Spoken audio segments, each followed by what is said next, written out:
નમસ્કાર, આપ જોઈ રહ્યા છો સ્પાર્ક ટુડે ન્યૂઝ। દાહોદના લીમખેડા તાલુકામાં ગ્રામ લેવલે ગઠબંધન આમ આદમી પાર્ટી તેમજ કોંગ્રેસ દ્વારા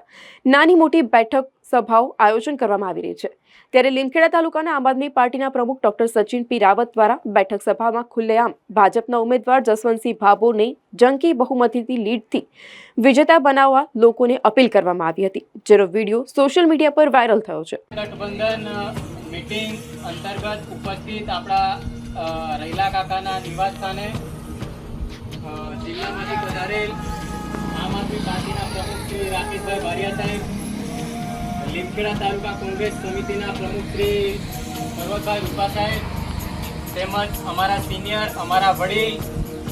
રૂપા કાકા, તેમજ આતર સુંબાથી પધારેલ મારા મિત્ર, મારા સાથી મિત્રો ધનજીભાઈ, રહીમતી પધારેલા જેઠા કાકા, મનસુખ કાકા, તેમજ સુરદાસભાઈ, અમારા ભુરિયા સાહેબ, આજની આ સભાની અંદર આપનો કિંમતી સમય કાઢી અને લોક જાગૃતિ માટે ઉપસ્થિત થયા છો, તો હું આપ સૌનો આભારી છું। અને આવનારા સમયની અંદર જે લોકસભાની 2024ની જે ચૂંટણી છે એની અંદર આપણા કેન્ડિડેટ ઉમેદવાર તરીકે આપણને ગઠબંધનની અંદર પ્રભાબેન મળ્યા છે, તો એમને આપણે આપણા મત વિસ્તારમાંથી જે બૂથો છે, બૂથોની અંદર થોડા ઘણા માર્જિનથી આપણે અમુક બૂથોની અંદર હાર ખાધી હતી,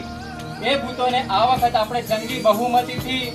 વિજય પ્રાપ્ત કરી અને આ જસવંતસિંહ ભાભોરને બહુ લીડ આપીને આપણે વિજય બનાવવા માટે પ્રયત્ન કરીશું, એવી આશા છે। હું મારી